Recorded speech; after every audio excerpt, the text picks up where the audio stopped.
Hey everybody, I'm going to continue our conversation about blood pressure medications. I'm going to make a very important point at the end of this video. You're not going to see where I'm going. It's a Alfred Hitchcock surprise ending. So please pay attention to what I'm saying, and then I'm going to do something that sort of turns everything on its head at the end. Yesterday we talked about ARBs and we talked about ACE inhibitors, and I explained how and why ARBs are the better medication and how and why that is the case.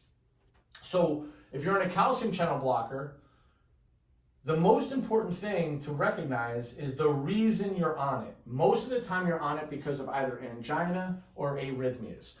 Now, in the very first video I put out the most common reason for arrhythmia that goes undiagnosed is breathing patterns. I explained exactly how and why that happens, and it's because of low, not high, low CO2 from poor breathing, shallow breathing, anxiety. What about angina? Angina is chest pain, which comes from lack of oxygen. Now, you can make the same argument about anxiety and shallow breathing can create chest pain, but I'm going to make a more important, better argument here about why the lack of oxygen. And it has to do with everything we just talked about with heart health for a month. I'm going to bring it down to more biochemistry so that you see it very clearly. We hinted about it already, but let's just go right to the mitochondria. We're going to go right to the electron transport chain, where hydrogen is being put into complex 1, complex 2 from NADH and FADH2. But you have to realize that as this gets pumped across the electron transport chain, the final acceptor of hydrogen is oxygen in order to create H2O, which is water. The final acceptor is what? It's oxygen. Oxygen. So if there is oxygen deprivation, if there's not enough oxygen because of poor endothelial function, meaning somebody that is metabolically unhealthy does not have enough oxygen in the body. That's why you exercise. One of the reasons why you exercise is oxygenation. And the benefit is, for example, when you're doing exercise, when you push your body hard, you have enough oxygen to not only go through the creatine phosphate pathway, but the glycolytic pathway, and then eventually we talked about the fat metabolism pathway. Here, it's all about getting oxygen to bind to hydrogen to create water. When hydrogen builds up here, that's where you get that muscle burn. That's where you get that muscle burn. That muscle burning, because of lack of oxygen, is happening in the heart, which is a muscle, right? Every muscle has mitochondria. It's a muscle. And guess what happens? That burning, that will map onto poor performance of that muscle, which is your heart. That's how you get chest pain. It is a mitochondrial dysfunction, okay? So wouldn't you rather address the reason you're on the calcium channel blocker? If it's because of angina, then you get metabolically healthy. If it's because of poor breathing patterns, you recognize there's ways to fix your posture. So if you're sitting down all day long, 8 hours a day, and breathing shallow, you buy a standing desk. You just do. You buy a standing desk because that's more important for your life and your metabolic health and your heart than being lazy and sitting down all day. I'm not saying you can't sit down during the day. Standing desks go up and down. You stand for 15 minutes, you go down for 15 minutes. But if you're in poor posture all day and you're on a calcium channel blocker because of it, these are conversations that most doctors just don't have, but I'm explaining to you the mechanism by which to fix it. And then if you fix this, meaning the angina goes away, the arrhythmia goes away because you fixed the actual problem, your blood pressure may still be high, but then you can get on something like telmisartan, where you get low blood lowering effects, but you also get the metabolic benefits, okay? Now, that's part one. Part two, and pay attention here, because you're not going to see the end coming. One of the side effects of calcium channel blockers is swollen ankles.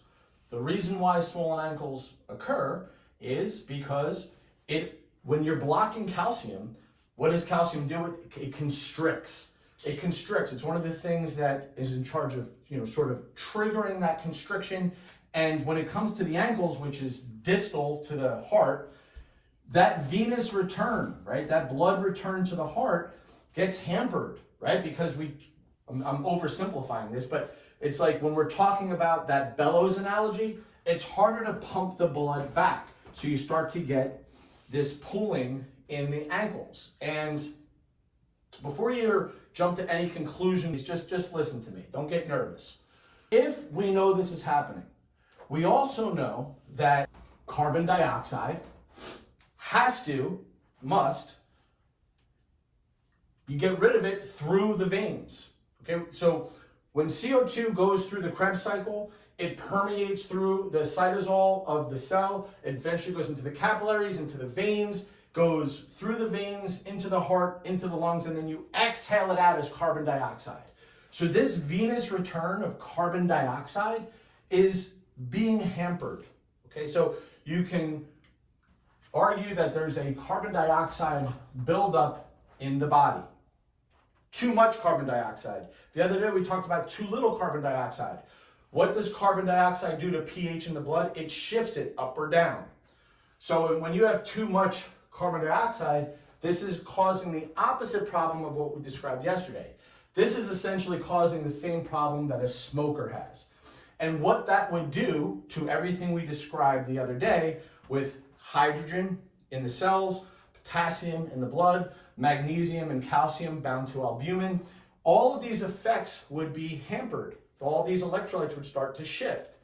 And so you could argue that you're actually causing a very different type of problem because of the hampered venous return of carbon dioxide to be able to get through the heart and out through the lungs. Okay? Here's the problem. Everything that I just explained to you in terms of the pooling of fluid in the ankles is true. Everything that I just described to you about how CO2 leaves the body is true. The problem is I just punked you guys.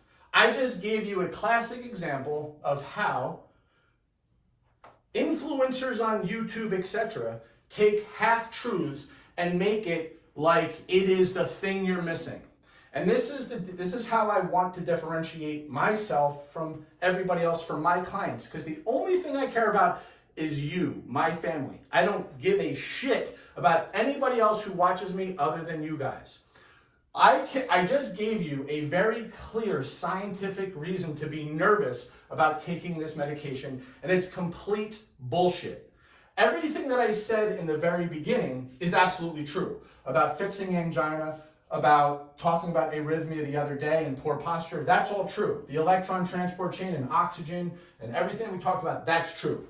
When I talked about the ankle swelling and the venous return of carbon dioxide, I just I'm not making it up, it's all true, but this is not an actual side effect. I just gave you a half-truth, okay? So I can do this for almost anything, and I told you that I would. That's why I did this. I told you I would give you an example of how nonsense gets propagated in media. Here's an example. So hopefully this is helpful for you guys. I'll go through beta blockers tomorrow. But when it comes to medications, I hope this was a very good way of getting you guys to realize you can address the actual cause by means that most doctors will not cover. And then you can get on a better medication and maybe eventually even get off the medication.